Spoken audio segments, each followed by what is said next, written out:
5 तारीख को मेरी बेटी की जन्म हुआ था। तो शाम को ऑपरेशन से डिलीवरी की थी डॉक्टर ने। तो उन्होंने कहा था कि भाई बच्ची जो है वो सांस ले नहीं पा रही है ढंग से, तो इसको मशीन में रखना पड़ेगा। तो ऐसा कह के वो मशीन में लेके गए और उसके बाद 24 घंटे के लिए बोला कि मशीन में रखना पड़ेगा उसको। तो मुझे तो मालूम था कि इस तरीके से कि गलत है, वो ऑक्सीजन वगैरह दे रहे हैं। तो उसके बाद दिन में हमने जोर जबरदस्ती करके उसको डिस्चार्ज करवा लिया। लेकिन फैमिली को फिर थोड़ा सा वहम हो गया कि भाई सांस ढंग से ले नहीं पा रही है। तो ऐसा करके फिर वो डॉक्टरों ने दिखाया, तो फिर वो वापस मशीन में लेके गए। तो ऐसे 2 दिन उन्होंने रखा और उसके बाद वो बोले कि भाई इसको वेंटिलेटर पे रखना पड़ेगा, क्योंकि जो है वो क्रिटिकल हो गया प्रॉब्लम ज़्यादा। तो ऐसा कह के उन्होंने बोला सेठी हॉस्पिटल में, आप अलवर के बड़ा हॉस्पिटल है, वहाँ पे वेंटिलेटर की सुविधा है, तो वहाँ पे लेके जाइए। तो फिर तुरंत रात को इमरजेंसी बोल के वो वहाँ पे शिफ्ट करे।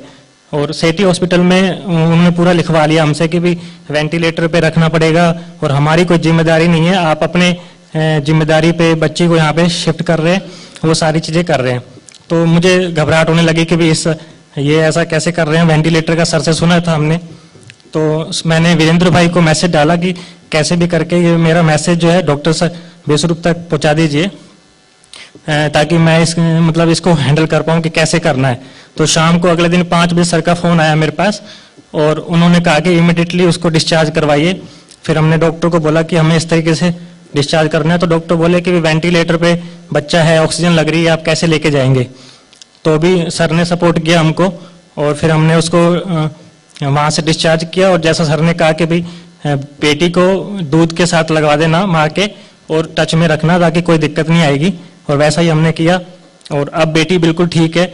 लेकिन डॉक्टरों ने ऐसा बोला कि निमोनिया है, पीलिया है और कैल्शियम की कमी है, मिर्गी के दौरे आ रहे हैं, वेंटिलेटर पे है। तो हम बहुत डर गए थे कि कैसे होगा। लेकिन सर ने सपोर्ट किया और हमने वहाँ से बेटी को डिस्चार्ज करवाया और अब बेटी बिल्कुल ठीक है, कोई दिक्कत नहीं है उसको। और इस तरीके से वो डॉक्टरों ने पूरा हमें डराया। अगर सर साथ ना देते तो पता नहीं क्या वो बेटी के साथ वो करते। तो इस तरीके से हॉस्पिटल में बहुत ही गलत तरीके से लूट वगैरह चल रही है, इसकी मशीनों में रखते हैं बेवजह, कोई मतलब नहीं था। पहले ही खुद ही सही बेटी को सही बच्चे को क्रिटिकल केस पे लेके जाते हैं और फिर जबरदस्ती वो पैसा वगैरह लूटते हैं और ऐसा करते हैं। तो सर को मैं थैंक्स भी कहना चाहता हूँ कि उन्होंने मेरी बेटी को बचाया। इसके लिए थोड़ा सर गिफ्ट भी मैं लेके आया हूँ आपके लिए।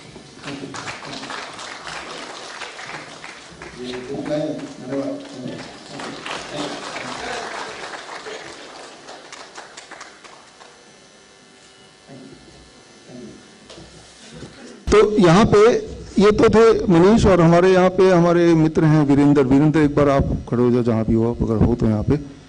वीरेंद्र शायद बाहर का अभी काम संभाल रहे हैं यहीं पे। अच्छा, पीछे वहाँ पे हैं वीरेंद्र, जो कि हरिद्वार से अभी आए हैं स्पेशली इस प्रोग्राम के लिए। तो उन्होंने मुझे मैसेज भेजा, वो मैसेज मैंने देखा और मैं तो शॉक था। आइडिया था कि ऐसा होता है, लेकिन अपने ही कोई लोग नाइस एक्सपर्ट हैं, वाइस एक्सपर्ट हैं, मनीष सोनी हमारे साथ कोविड के पेशेंट ठीक कर रहे हैं पिछले कई महीने से। तो अभी आपने सारी कहानी सुनी। तो यहाँ पे एक सबसे इंपॉर्टेंट टिप आज की शुरुआत का, ये जो शुरुआत है आज की, ये बिगनिंग, ये ट्रेनिंग है। ट्रेनिंग बिगनिंग मतलब जो जीवन शुरू होता है तब वो एक नई बिगनिंग है, या फिर जीवन जब खत्म होता है तब भी एक नई जीवन शुरू होती है। द मोमेंट यू डाई, जब भी कोई मरता है, मरने के बाद जो पहला 4 मिनट है उस वक्त क्या करना है, और अभी मनीष सोनी को क्या करना चाहिए था, या आप किसी को भी क्या करना चाहिए था। एक बड़ा सिंपल सा एक फैक्ट मैं आपको सामने रख रहा हूँ। एक बात याद रखिए, बिल्कुल क्लियरली याद रखिए, क्योंकि जो स्थिति मनीष की आई है वो बाई चांस की बात है कि वो रूट करते हुए मेरे तक आया, फिर मैंने बात किया, फिर व्हाट्सएप से ग्रुप बनाया, फिर उनको बताया डॉक्टर अगर ऐसा बोल देगा तो ये बोल देना, डॉक्टर डरा देगा कि वेंटिलेटर से बाहर हटाओगे तो कुछ भी हो सकता है, हम जिम्मेवार नहीं है। तो तब बोल देना सर आप वेंटिलेटर पर रखिए अगले 10 दिन तक भी, लेकिन मेरे पास पैसे नहीं है। और जैसे ही वो हॉस्पिटल सुनेगा इनके पास पैसे नहीं है तो बोलेगा बच्चा ठीक है ले जाओ भाई। तो हुआ यही। तो मैंने कहा छुटकारे का ये एक टिप है कि आप बोल दो आप बिल्कुल ठीक कर रहे हो, लेकिन मेरे पैसे नहीं है, उधार के मैं सोच रहा था दे देगा, वो उधार वाला गायब हो गया।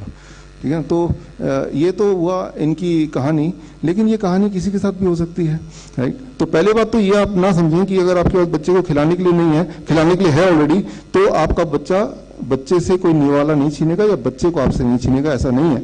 आपको अपना ही, ये जो मैं तो बोलता हूँ ये रामगढ़ है, रामगढ़ में कभी भी गब्बर आ सकता है किसी भी रूप में। आपको खुद ही अपनी सुरक्षा करनी पड़ेगी। जो लोग सुरक्षा के लिए रखे गए हैं वो सुरक्षा दिखते हैं लेकिन सुरक्षा करते हुए नजर नहीं आते, क्योंकि मैं सिर्फ एक फैक्ट बता रहा हूँ, ये बहुत ही क्लियर फैक्ट है।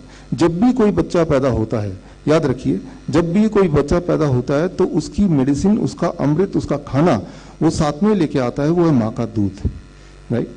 तो अगर कोई भी डॉक्टर किसी वजह से बच्चे को माँ से अलग करता है तो that is a crime, right, जैसे इस केस में हुआ। अगर बच्चा ठीक नहीं है, ठीक होगा या नहीं होगा, दो ही चीज हो सकते हैं। अगर ठीक नहीं, कमजोर नहीं, फिर तो और जरूरी है पैदा होते ही बच्चे को इमीडिएटली मेडिसिन की जरूरत है, और दैट मेडिसिन इज माँ का दूध, इमीडिएटली जरूरत है, राइट। और अगर बच्चा पैदा कर पा रही माँ तो वो दूध भी पैदा कर पाएगी ही पाएगी। ऐसा कोई साइंस नहीं कि बच्चा तो पैदा हो गया अब दूध नहीं बन रहा, तो दैट इज नॉट अ, वो तभी हो सकता है जब वो हार्मोनल पिल्स बच्चे के पैदा होते उससे पहले माँ को दिया जाए। अगर वो सब नहीं दिया जाएगा तो जितनी दूध बच्चे को चाहिए उतना दूध माँ को बनेगा। तो that is one important thing.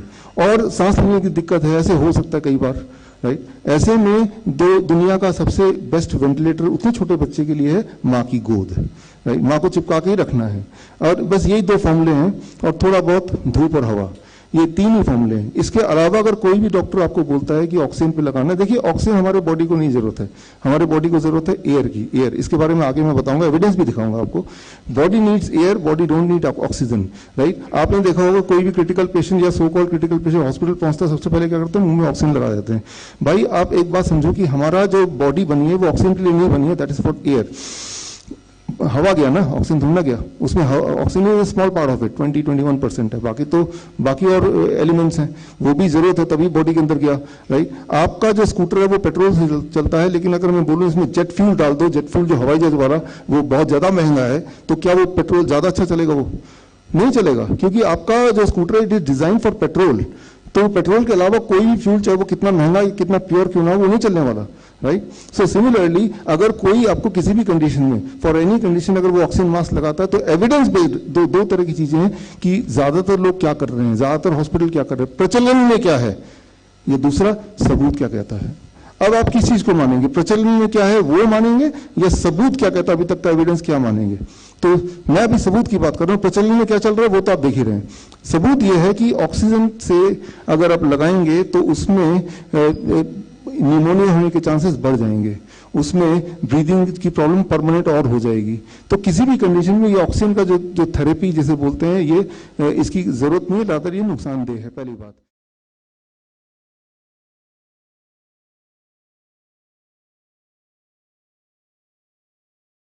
यहाँ पे